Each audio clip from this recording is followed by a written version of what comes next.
Irmão, vamos abrir nossas Bíblias em Ezequiel, capítulo 33. Ezequiel, capítulo 33.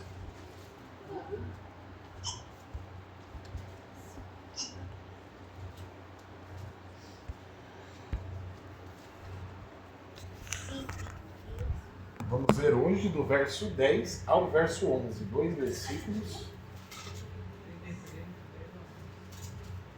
Capítulo 33, verso 10 e verso 11.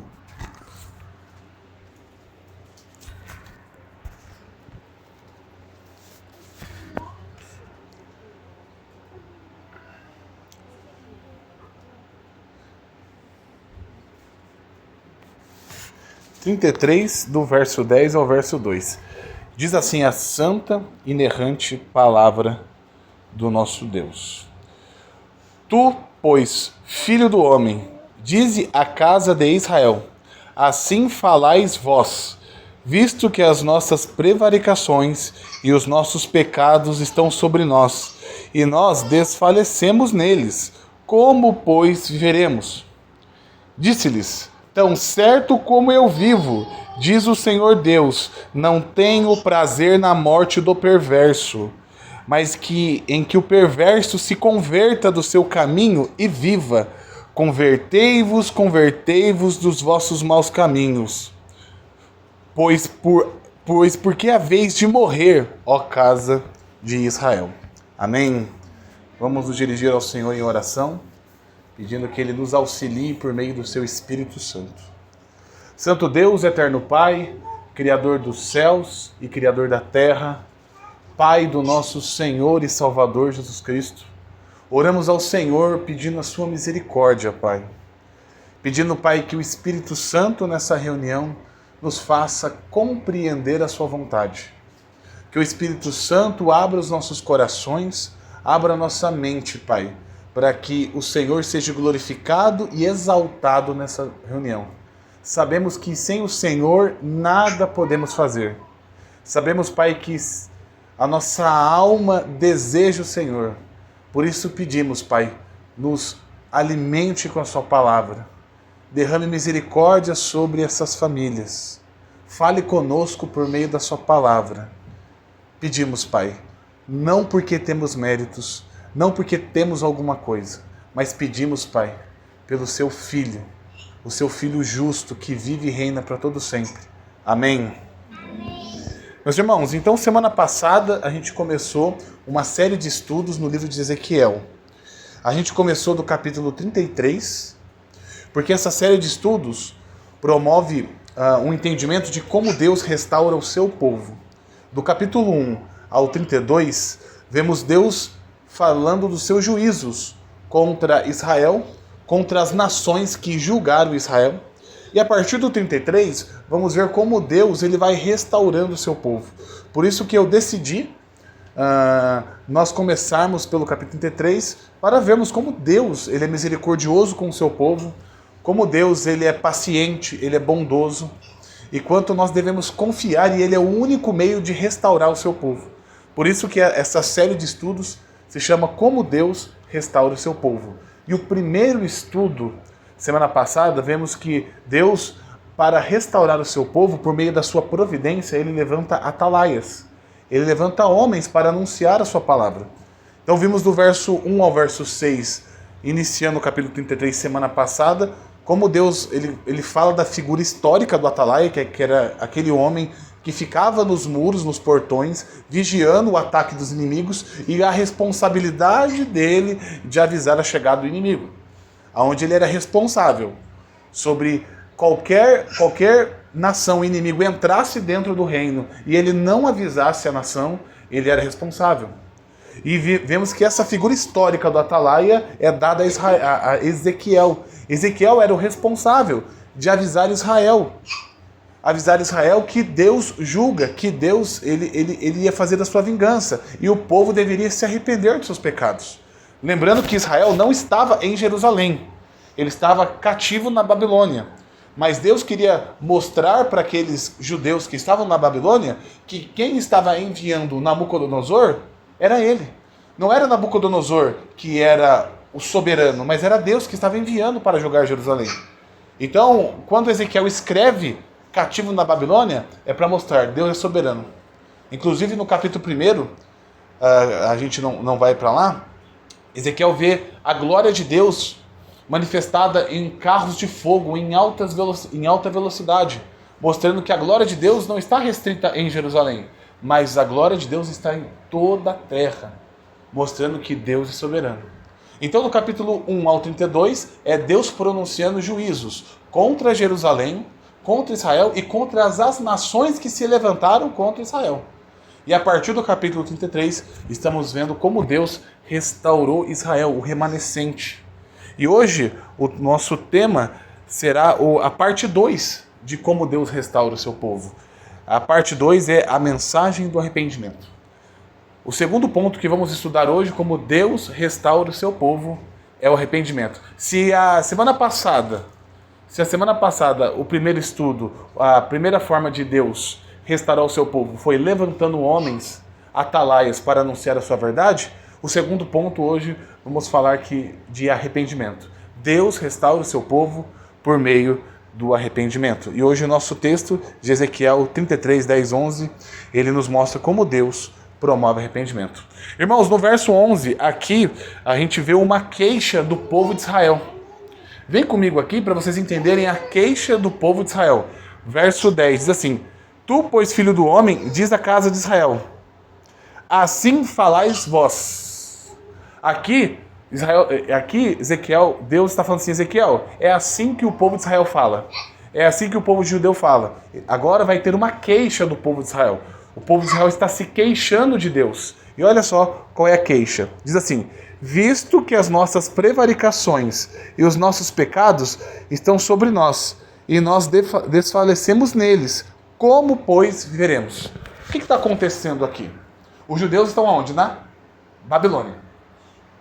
Estamos aqui na segunda para a terceira leva da Babilônia. Lembrando que a primeira leva da Babilônia, Nabucodonosor, quando entra lá em Jerusalém, ele leva Daniel e os homens sábios. A primeira leva, a gente tem lá no livro de Daniel. A segunda leva Ezequiel, homens fortes, e Nabucodonosor saqueia o templo. Lembra lá em Daniel que Nabucodonosor tem uma visão de uma mão escrevendo na parede? Ali, mostrando que Nabucodonosor tinha pegado ali coisas santas do templo.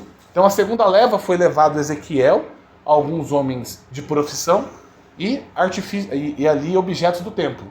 E agora Ezequiel está nesse meio termo. O livro dele é entre essa segunda leva e a terceira leva, que já vai ser a destruição. Agora Nabucodonosor, ele não vai vir mais para saquear, ele não vai vir mais para dominar, ele vai vir para destruir mesmo. Agora acabou. Então, aqui, essa reclamação do povo está na Babilônia, entre a segunda e a terceira leva. E eles estão reclamando de algo aqui interessante. Eles estão dizendo assim, olha, visto que as nossas prevaricações e os nossos pecados estão sobre nós, e nós desfalecemos neles, como, pois, viveremos? Aqui, os judeus estão reclamando. Eles estão irritados por causa dos seus pecados e porque eles vão perecer dos seus pecados. Eles estão sentindo isso porque eles estão cativos na Babilônia. Eles estão longe de Jerusalém. Eles estão longe da glória de Deus. Eles estão longe das suas famílias. Eles estão longe do seu povo. Eles estão fora de casa. Eles estão sendo escravos. Eles estão sendo torturados. Eles estão indignados porque eles estão pensando assim, olha, os nossos pecados estão sobre nós. Como nós viveremos? Aqui Deus está falando, olha, Israel está se queixando dos seus pecados. E uma coisa interessante, irmãos, é que isso mostra que o homem, ele nunca consegue ir ao arrependimento sozinho. Porque percebe que aqui o povo está se queixando dos seus pecados e a consequência dos seus pecados, mas eles não buscam o quê? Arrependimento. Percebe? Que eles estão reclamando da situação deles. Olha, estamos nessa ruína. O nosso pecado... Estamos aqui nessa ruína, e como vamos viver nessa ruína? Você percebe que esses judeus eles estão preocupados no estado atual que eles estão, de perecer, de estar longe de Jerusalém. Eles não estão preocupados com a glória de Deus e do pecado que eles cometeram. Eles estão preocupados com o seguinte, olha, estamos longe de casa. Olha, somos escravos. Olha, o nosso pecado fez isso, o nosso pecado fez aquilo. É a mesma coisa do homem, que ele não se preocupa com a glória de Deus e arrependimento. Ele se preocupa só com as consequências. Um homem que trai a sua esposa, por exemplo, ele não está preocupado em pedir perdão à sua esposa e buscar arrependimento do Senhor. Ele está preocupado, ixi, agora eu vou ter que pagar pensão. Nossa, agora eu vou ter que alugar uma casa para mim. Nossa, agora eu vou ter que mudar toda a minha vida. Percebe que Israel ele está preocupado nisso. Como vamos viver? Os nossos pecados estão sobre nós. Olha as consequências. Estamos fora de casa. Semelhante ao homem obstinado. O homem obstinado, ele não está preocupado com a glória de Deus e o verdadeiro arrependimento. Ele está preocupado apenas consigo mesmo. O que os judeus estão mostrando aqui é que eles estão preocupados com eles mesmos. Eles não estão preocupados com a glória de Deus. Um homem que desrespeita o seu chefe, o seu patrão, e ele é demitido, ele não está preocupado porque ele violou um mandamento de autoridade. Ele está preocupado, puxa, agora eu vou ter que arrumar outro emprego. Ele não está preocupado pela vergonha que ele passou, mas ele está preocupado com a consequência. Uma pessoa que rouba, por exemplo, o ladrão obstinado, aquele ladrão obstinado que não se arrepende. Ele é pego pela polícia. Ele não está preocupado em ressarcir a vítima que ele roubou. Ele está preocupado com a prisão que ele está tendo. Poxa, agora eu vou ficar aqui 10 anos. No Brasil não fica, né? Mas aqui eu vou ficar aqui alguns meses preso. Agora as pessoas vão ver eu como um ladrão. O que eu vou fazer? Olha o erro que eu cometi. Isso nos mostra, irmãos, que não é porque uma pessoa reconhece as consequências do seu pecado, significa que ela encontrou arrependimento. Entenda isso. As pessoas reconhecerem as consequências do seu pecado, não significa que elas encontraram arrependimento no Senhor. Porque aqui os israelitas estão reclamando do seu pecado e das consequências do seu pecado, mas não encontraram arrependimento. Isso nos mostra que a gente não deve olhar para as consequências, por mais que as consequências existam. O homem que rejeita o evangelho, ele terá as consequências do inferno. Mas ele não deve olhar para as consequências, mas ele deve olhar que ele violou a lei de Deus. Ele deve olhar o quê? Que ele não glorificou a Deus. O que ele deve olhar? Que ele deve buscar arrependimento. Esse é o ponto aqui desse texto. O ponto desse texto é que os judeus estavam preocupados com as consequências do seu pecado, mas não estavam preocupados com a glória de Deus. A gente vê isso no Éden. Lá no Jardim do Éden, em Gênesis 3. Lembra de Gênesis 3? Quando Deus aparece no Jardim do Éden, qual é a reação do homem? Qual foi a reação de Adão quando Deus apareceu no Éden? Foi assim: Senhor, pequei contra os céus e pequei contra a terra. Senhor, me perdoe por ferir a sua glória. Foi essa a resposta de Adão? Senhor, tive medo e fugi. Qual foi a reação de Adão? Foi essa mulher que tu me destes. Percebeu o coração obstinado dos homens? Você percebeu isso? Adão não estava preocupado com a glória de Deus. Adão não estava preocupado. Ele estava preocupado com as consequências do seu pecado, porque Deus tinha falado que ele ia morrer. Então a primeira coisa que Adão fez quando pecou, não foi buscar arrependimento. A primeira coisa que Adão foi fazer é se preocupar consigo mesmo. Ele fugiu da presença de Deus. E quando Deus o apertou, ele colocou a culpa em quem? Ele assumiu a culpa dele? Não, Senhor, eu era o representante federal do Éden. Eu assumo a minha culpa. Minha esposa é inocente. Não. Ele não fez isso. O que ele fez? A culpa é dessa mulher que tu me destes. Então, irmãos, aqui a gente vê uma questão de responsabilidade do homem. De todos aqueles que vão prestar contas a Deus. Isso aqui tem que fazer a gente refletir. Refletir sobre as nossas ações. O porquê procuramos arrependimento. Ou melhor dizendo, por que procuramos a Deus? Por que procuramos a Deus? Percebe que esses homens não estão preocupados porque eles pecaram contra Deus, eles estão preocupados como eles iriam viver. Olha o final do verso 11. Final do verso 11. Ó, parte B. Visto que as nossas prevaricações e os nossos pecados estão sobre nós, e nós desfaleceremos neles. Como, pois, viveremos? Eles estão olhando para Jerusalém destruir. Eles estão na Babilônia, escravos lá na Babilônia. Eles falam, olha, estamos aqui por causa do nosso pecado. E como vamos viver? Sendo que eles tinham que fazer o quê? Senhor, nos dá arrependimento. Senhor, violamos a sua lei. Senhor, não nos preocupamos com a sua glória. Nós adoramos outros deuses. Nos restaura, nos vivifica, nos traz perdão. Mas o que eles estão preocupados? Como nós vamos viver? Esses homens estavam com um coração duro, obstinado, longe do Evangelho. Porque aquele que crê no Evangelho, ele não está preocupado consigo mesmo. Aquele que crê no Evangelho, ele não está preocupado com as consequências. Ele está preocupado com a glória de Deus. Essa é a mensagem do Evangelho. É um Deus que perdoa. É um Deus que perdoa o pecador. O pecador olha para Deus e pensa, Senhor, eu sou rebelde. Que nem a parábola do filho pródigo. Quando o filho pródigo chega para o pai, ele não está preocupado. Olha, eu preciso voltar a ser o filho. Não, eu preciso voltar a ter a minha autoridade. Eu sou filho do patrão. Eu sou filho do dono. O que o filho pródigo faz quando ele chega diante do pai dele? Senhor, pai, pequei contra os céus e pequei contra a terra. Isso é o Evangelho. É você reconhecer que você é uma pessoa separada de Deus, que você é uma pessoa inimiga de Deus, e você não está nem preocupado com as consequências. Isso é o Evangelho. E esses homens com os corações duros, mesmo fazendo parte do pacto, eles estavam com o coração duro.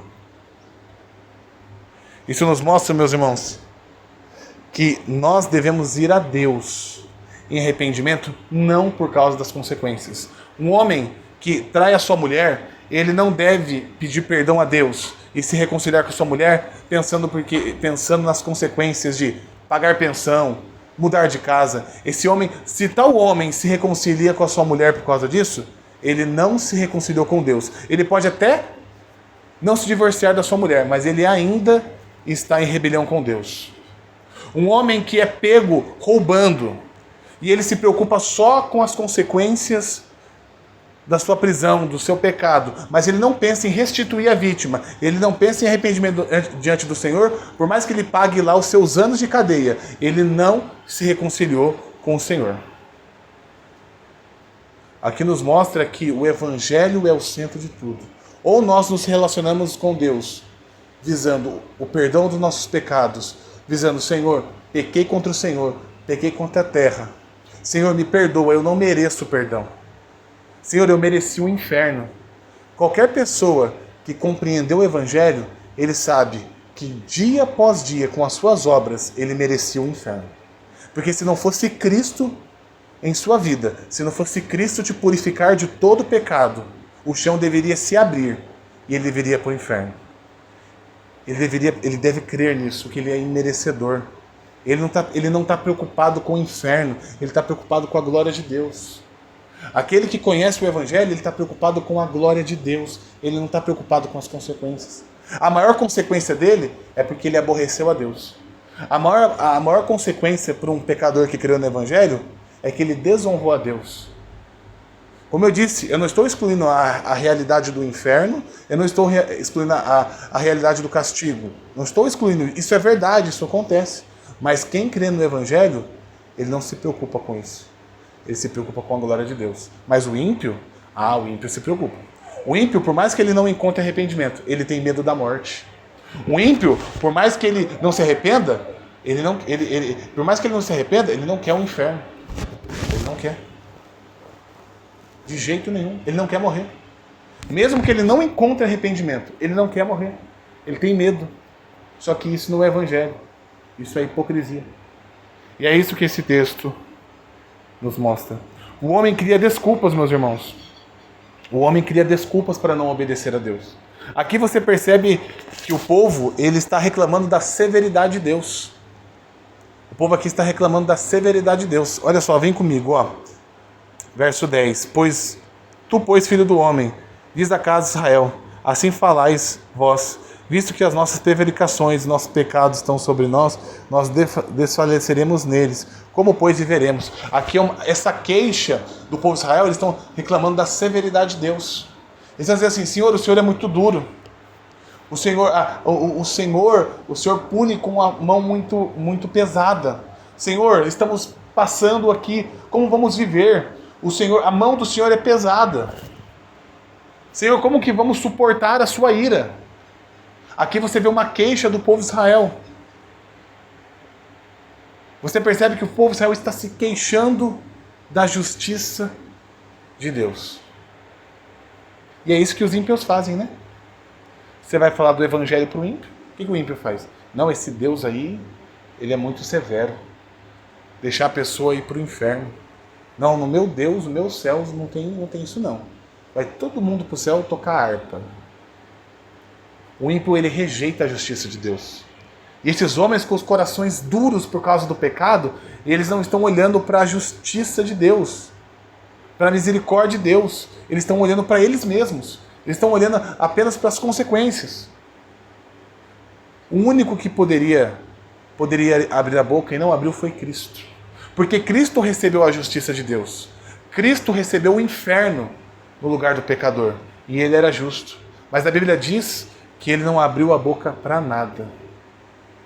O justo, o homem justo, Cristo, não abriu a boca para receber a ira de Deus. Ele não abriu a boca para receber a ira de Deus. Mas o pecador obstinado, ele olha para a justiça de Deus e acha severa. Mas ele não consegue enxergar que Cristo, o justo e inocente, ele sim recebeu o que não merecia. Ele não merecia. E ele não abriu a boca. Visto que o problema não está na justiça de Deus. O problema não está na ira de Deus. O problema está no homem. Porque um era justo e a ira caiu sobre ele e ele não abriu a boca. O outro é pecador e merece o inferno e ele está reclamando que Deus é injusto. Percebe que o problema não é a justiça de Deus. O problema é o coração do homem. Você quer saber se alguém creu no Evangelho? Fale da justiça de Deus para ele. Você merece o inferno? E Jesus merecia? Não, Jesus não merecia, mas eu também acho que eu não mereço. Já mostra aonde está o coração dele. Esse povo que estava lá na Babilônia acreditava que Deus estava sendo muito severo com eles. E eles não enxergavam os pecados deles, a injustiça que eles cometiam. Como os homens hoje, nós vamos falar do Evangelho para alguns homens, eles não enxergam os seus pecados. Geralmente eles falam, não é tudo isso. Não é bem assim. Não, tem gente bem pior do que eu. Não é dessa maneira. Não, eu não mereço tudo isso não, mas o cara que está lá preso, eu acho que ele merece. Porque eu não roubo, eu não mato. É muito severo isso, esse inferno que você está falando. E nós nem ressaltamos o inferno na nossa pregação. Por mais que ele seja real. Mas nós ressaltamos a justiça de Cristo. Você precisa se arrepender. Você precisa de Cristo. Você não precisa das suas obras. Você precisa de Cristo. Porque o centro do Evangelho não é o inferno. O centro do Evangelho não é a condenação. O centro do Evangelho é a glória de Deus. Deus vai perdoar os seus pecados por meio de Cristo. Esse é o centro do Evangelho.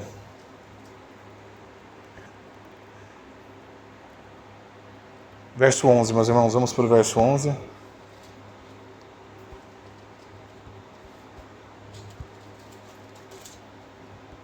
Vamos para o verso 11. Diz assim o verso 11. Diz-lhes, tão certo como eu vivo, diz o Senhor Deus, não tenho prazer na morte do perverso, mas que o perverso se converta do seu caminho e viva. Convertei-vos dos vossos maus caminhos, pois porque a vez de morrer, ó casa de Israel. E qual é a resposta de Deus para o povo de Israel? Os judeus que estavam falando, Senhor, a sua mão é pesada. Senhor, estamos sendo condenados. Senhor, estamos aqui na Babilônia, estamos sofrendo dos nossos pecados. A mão do Senhor é muito pesada. Qual foi a resposta de Deus? A resposta de Deus, ele começa com uma espécie de juramento. Ele diz assim, início do verso 11. Disse-lhes, tão certo como eu vivo, diz o Senhor, não tenho prazer na morte do perverso. O Senhor faz uma espécie de juramento. Ele diz aqui, né? Tão certo como eu vivo, eu não tenho prazer na morte do perverso. Por que Deus está respondendo isso? Por que Deus está respondendo isso? Deus está respondendo isso porque Deus está falando, olha, a culpa de vocês estarem aí é vocês. Vocês pecaram contra mim. Vocês violaram a minha aliança. Vocês adoraram outros deuses. Vocês estão aí por causa de vocês. Não fui eu que coloquei vocês aí. Vocês violaram a minha aliança. E aqui o Senhor coloca um juramento. Ele fala, tão certo como eu vivo. Pode ter certeza, eu não tenho prazer na morte do ímpio. Percebe que o Senhor não está jurando. Ele não está jurando, isso aqui é muito importante. O Senhor não está jurando porque talvez ele tenha que dar garantia da sua palavra. O Senhor não tem que dar garantia da palavra dele para ninguém. Deus não precisava jurar para aquele povo. Não é por garantia que o Senhor está jurando para o povo de Israel. Sabe o que ele está jurando para o povo de Israel? Por causa da dureza do coração daquele povo. Deus queria mostrar para aquele povo acreditasse. Deus está ensinando aquele povo a crer na sua promessa. Deus não está jurando para garantir alguma coisa, porque Deus falou, aquilo vai acontecer. Deus é verdadeiro. Mas o povo estava com o coração tão obstinado, o coração tão duro, que Deus, para poder ensinar esse povo que ele não tem prazer na morte do ímpio, ele jura para aquele povo. Olha, tão certo que eu vivo, eu quero dizer para vocês, eu não tenho prazer na morte do perverso. Deus faz um juramento diante daquele povo, para que aquele povo pudesse aprender que Deus não tem prazer na morte do ímpio. E o texto continua. Verso 11. Diz eles, tão certo como eu vivo, diz o Senhor, não tenho prazer na morte do perverso, mas em que o perverso se converta do seu caminho e viva. Convertei-vos dos vossos caminhos, pois porque é a vez de morrer, ó casa de Israel. Veja que agora o Senhor, ele coloca para nós que ele não tem prazer na morte do ímpio, mas ele tem prazer no quê? No arrependimento do perverso, quando aquele homem se arrepende. Veja que Deus quer mostrar para aquele povo, que Deus quer mostrar para os judeus, que ele não tinha prazer no que estava acontecendo ali. Mas o prazer dele era que aquele pecador se arrependesse. E isso é verdade. Lá no Evangelho de Lucas, lembra que o Senhor diz que há muita mais festa no céu do que quando um injusto se converte do que 1000 justos, né? 100 justos, né? Alguma coisa assim, né? Agora me fugiu, né? É isso, né? Que é mais alegria, uma festa no céu, que um pecador se arrepende do que 100 justos. O Senhor se alegra na conversão dos seus eleitos. O Senhor se alegra na conversão do ímpio. Mas aqui, aparentemente parece uma tensão aqui. Uma tensão. Por que aqui parece uma tensão? Porque nós sabemos que Deus, ele faz todas as coisas conforme a sua vontade.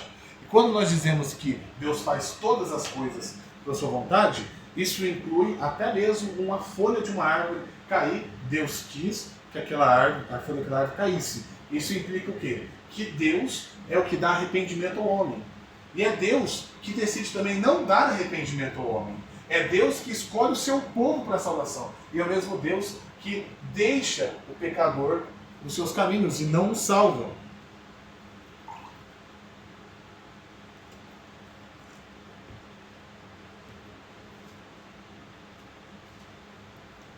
E como nós vamos lidar agora com essa questão? Porque aqui você tem uma parte do texto que diz que Deus, ele não tem prazer na morte do perverso. Ele não tem. Mas ao mesmo tempo ele quer que o homem se arrependa. Aparentemente, se Deus é soberano e ele decreta todas as coisas, e ele não tem prazer na morte do perverso, ele não tem, e aquele perverso não se arrependeu, e ele faz todas as coisas, como que a gente lida com essa tensão?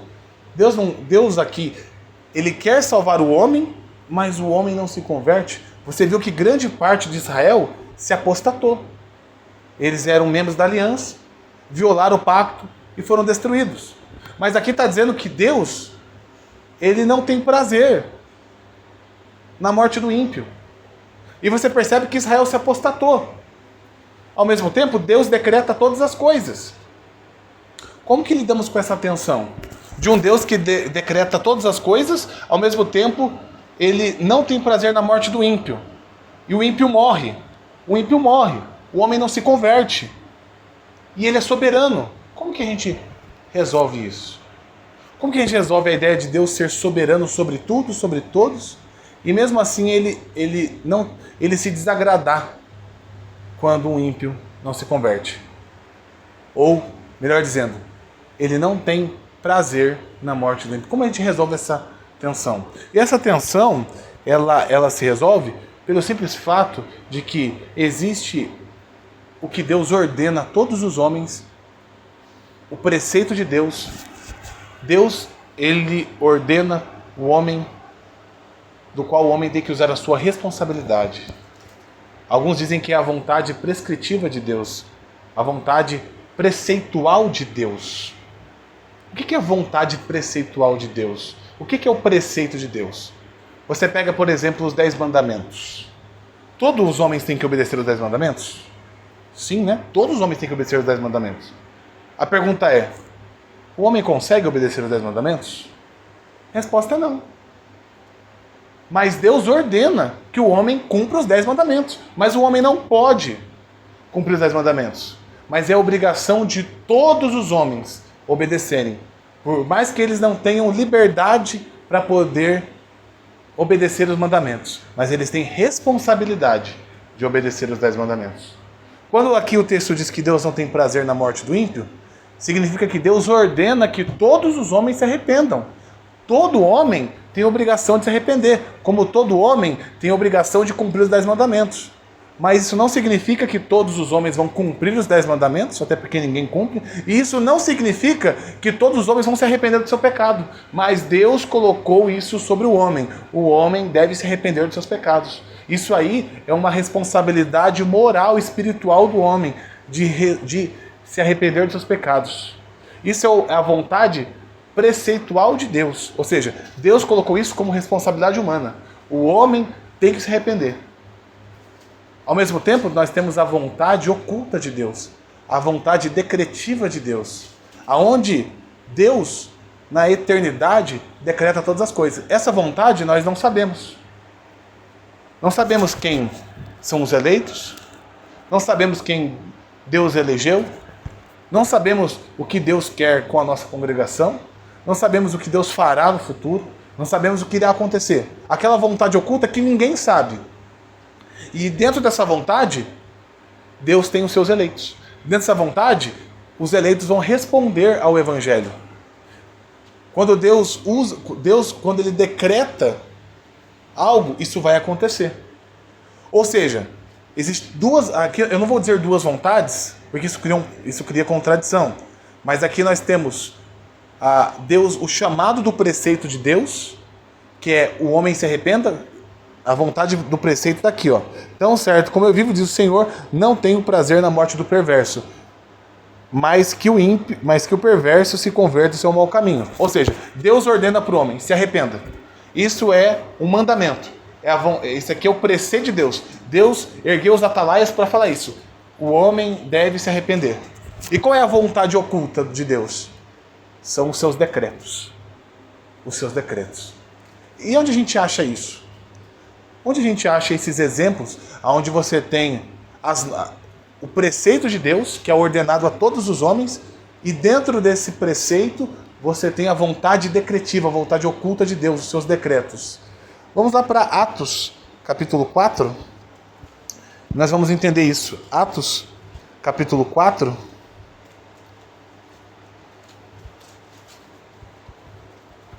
E aqui vocês vão perceber como Deus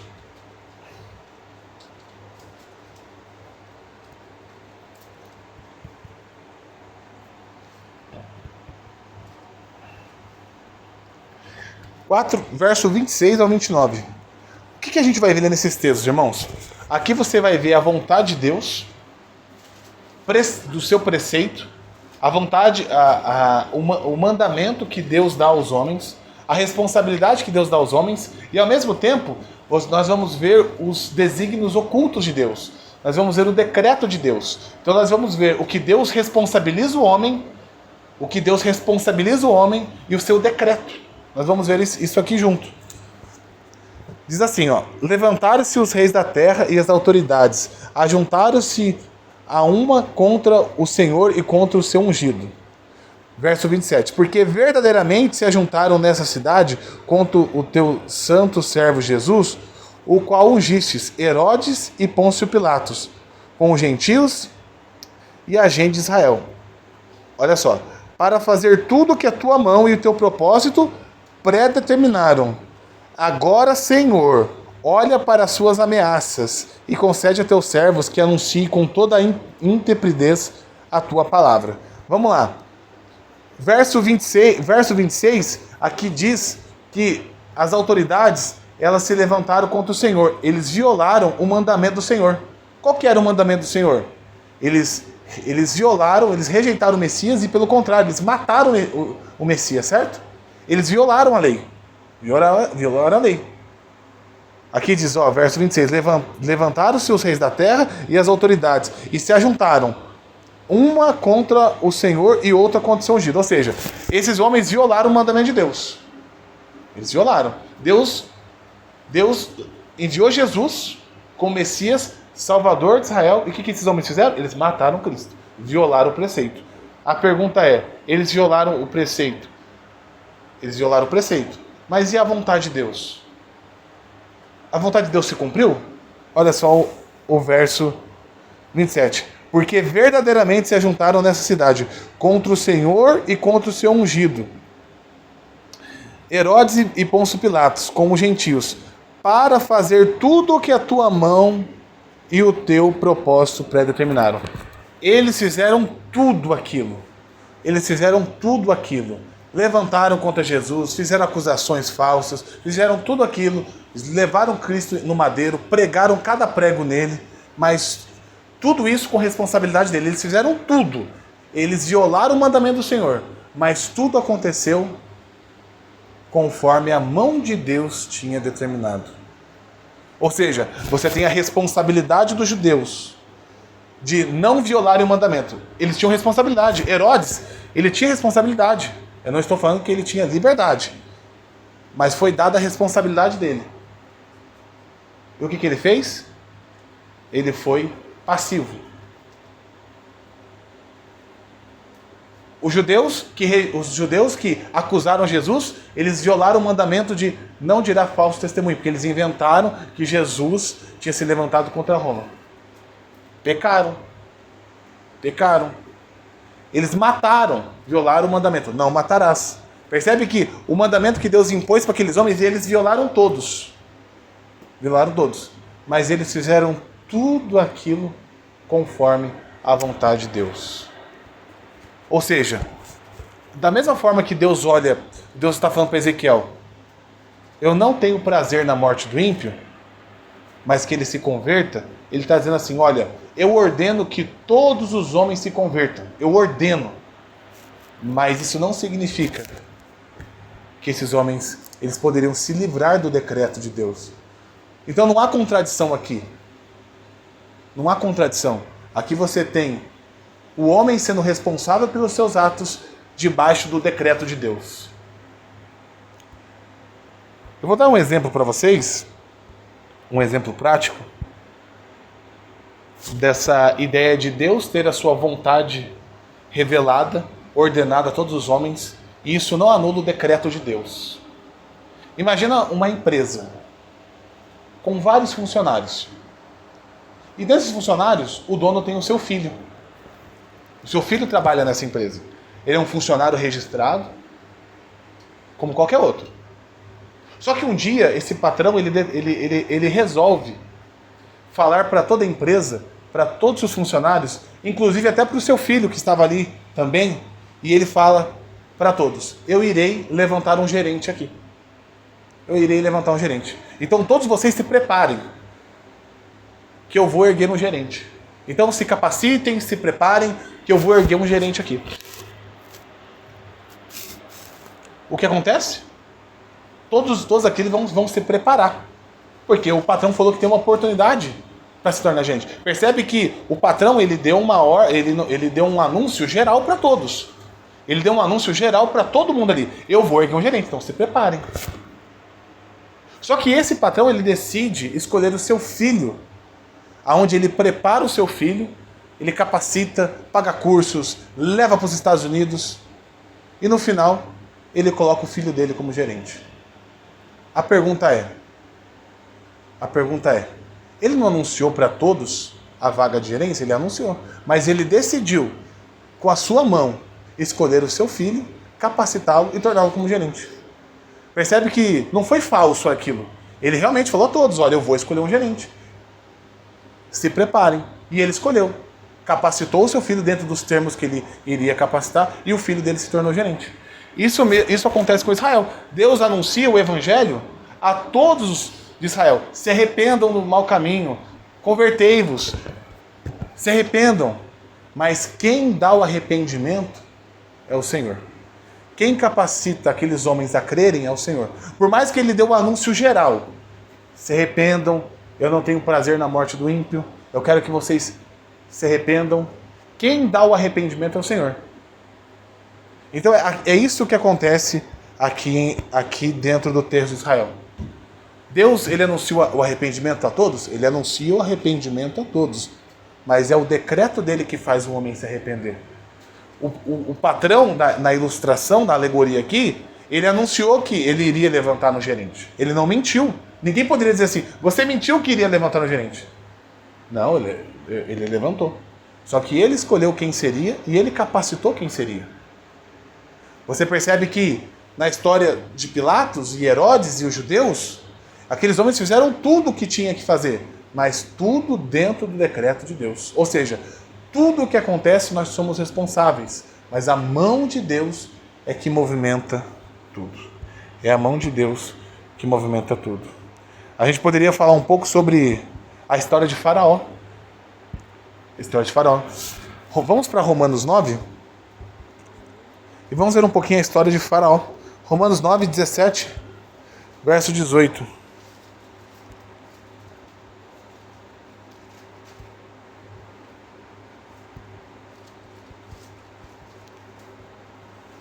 Romanos capítulo 9, verso 17, verso 18. Olha só, a ideia de Deus, a responsabilidade do homem de cumprir o preceito e o decreto de Deus. Diz assim: porque a Escritura diz a Faraó, para isso mesmo te levantei. Olha só, então, você está tendo aqui o texto lá de Êxodo, Deus falando por meio de Moisés, por isso mesmo te levantei. Levantei quem? Deus levantou alguém aqui. Ele diz aqui, ó. Pois a Escritura diz a Faraó, para isso mesmo te levantei, para mostrar em ti o meu poder e para que o meu nome seja anunciado por toda a terra. Logo tem ele misericórdia de quem quer e também endurece quem ele apraz. O que ele está dizendo aqui? Aqui está dizendo que Deus ergueu o Faraó. Então Deus colocou o Faraó lá no topo, como o principal de todo o mundo antigo. Não tinha ninguém maior que Faraó. Deus que foi lá e colocou ele. E foi o mesmo Deus que fez ele escravizar Israel. Mas foi o mesmo Deus que endureceu e matou ele. Mas qual foi o objetivo de Deus? Por que Deus fez isso? E aqui ele diz, ó, para isso mesmo te levantei, para mostrar em ti o meu poder. Sabe o que Deus quis fazer? Mostrar o seu poder. Ele levantou o Faraó lá em cima como o maior líder do universo. O Faraó era responsável, ele perseguiu os judeus, ele matou, melhor dizendo, ele matou israelitas, ele escravizou os israelitas, eles fizeram todo mal. Matou gente, fez tudo de ruim. E ele foi condenado pelos seus pecados. Mas ele só fez isso porque Deus quis levantar ele. Aqui diz que Deus quis manifestar o seu poder. Quando você vai lendo Juízes, Josué, Deuteronômio, as nações estão assustadas com o povo de Israel. É aquela nação do qual o Deus deles matou os egípcios. Pode ler lá, Josué, um pouco de Juízes, Deuteronômio, porque Deus foi exaltado com o seu poder. Então, irmãos, quando Deus fala aqui que ele não tem prazer na morte do ímpio, o que ele quer nos ensinar é que ele dá o imperativo, o mandamento de todos se arrependerem. Mas isso não significa que o arrependimento está na mão do homem, está na mão de Deus. Voltamos então para Ezequiel.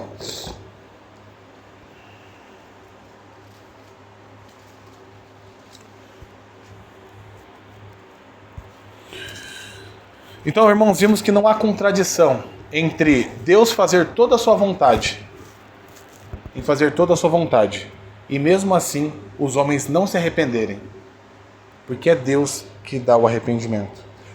Percebe que aqui o texto diz novamente, verso 11, diz assim: disse-lhe tão certo como eu vivo, diz o Senhor, não tenho prazer na morte do perverso, mas que o perverso se converta do seu caminho e viva. Convertei-vos, convertei-vos dos vossos caminhos.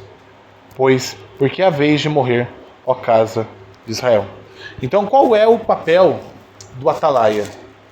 É anunciar o evangelho, irmãos. É anunciar o evangelho. Aquele que se levanta para a pregação do evangelho, ele tem que ter na consciência dele, ele tem que orar muito a Deus.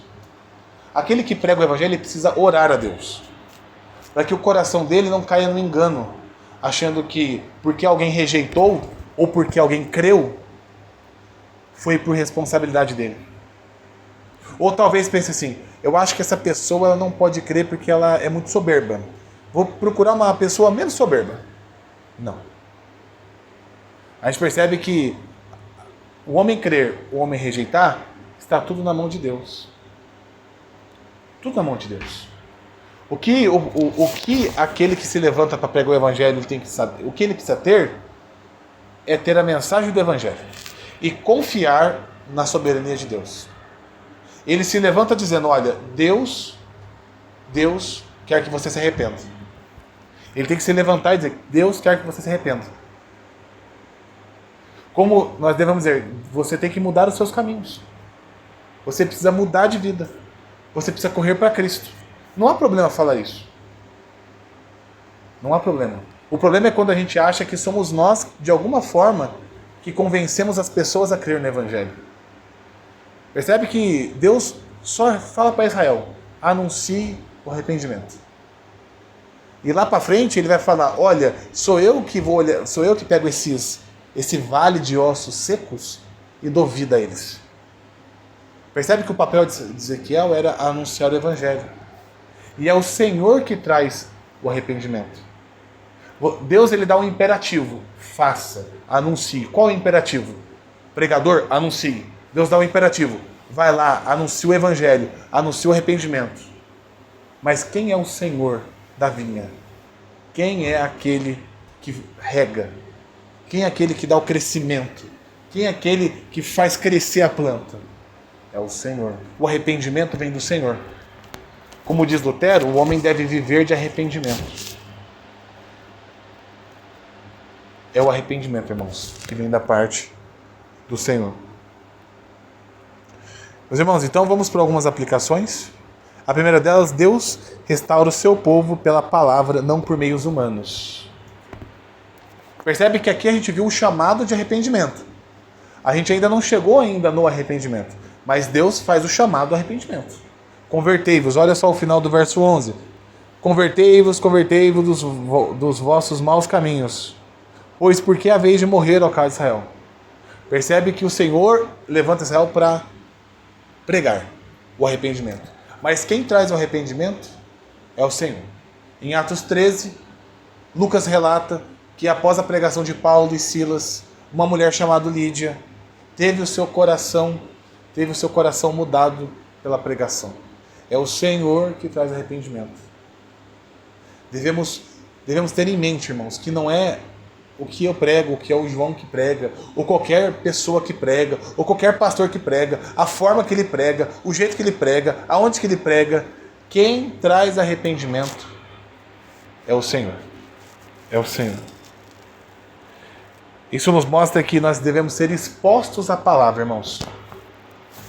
Nós devemos ser expostos, porque a fé vem pelo ouvir a palavra de Deus. Esse momento é muito importante para nós. Esse momento tem que ser desejável em nossos corações. Porque o arrependimento vem pela palavra. Então a reunião ela é muito importante porque estamos expostos à palavra. O momento devocional nosso em particular, o culto familiar nosso é importante porque estamos expostos à palavra. Então temos que estar expostos à palavra, porque Deus vai trazer arrependimento, vai trazer crescimento espiritual pela pregação da palavra. Se nós deixarmos a palavra de lado, Deus não vai usar outro meio para nos trazer arrependimento. A providência de Deus para o arrependimento dos nossos pecados, porque nós precisamos nos arrepender. Nós pecamos todos os dias. Nós vamos pecar até o dia da nossa morte e nós precisamos de arrependimento diário. Só que sem a palavra de Deus não tem arrependimento.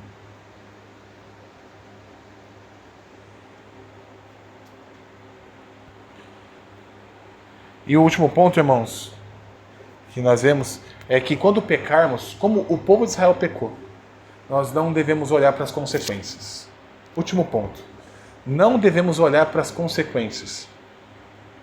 Se essas consequências trouxerem prejuízo para mim. Lembra que eu falei do ladrão que ele está preocupado porque ele vai ficar preso? Ele não está preocupado com a consequência dele ter tirado algo da vítima. Ele não está preocupado em restituir. Ele não está preocupado com esse tipo de prejuízo. Ele está preocupado com o prejuízo dele estar preso. Quando nós pecarmos com o Senhor, a nossa maior preocupação tem que ser a glória dele. Não temos que pensar em nós. E agora? E eu? Não. Nós temos que pensar o seguinte: e a glória de Deus? Deus foi desonrado com o meu pecado. Deus foi envergonhado com o meu pecado. O povo de Israel estava preocupado com o quê? Com a estabilidade deles, porque eles estavam sofrendo na Babilônia. Nós não devemos pensar no inferno, no sentido de se preocuparmos com nós mesmos. E isso envolve até a pregação. Quando nós vamos anunciar o evangelho para as pessoas, não devemos botar medo nelas. Nós devemos anunciar que você desonrou a Deus. Você tem um débito com Deus. O Criador dos céus e da terra, você tem uma dívida com Ele. Você precisa se reconciliar com Ele por meio do seu Filho. É esse tipo de consequência que nós devemos passar no evangelismo. E a minha oração é que o Senhor nos dê esse zelo na pregação da palavra. Que o Senhor nos dê zelo nesse testemunho. Que o nosso testemunho, a nossa pregação, seja para trazer zelo, glória a Deus. Que o Senhor nos abençoe. Amém.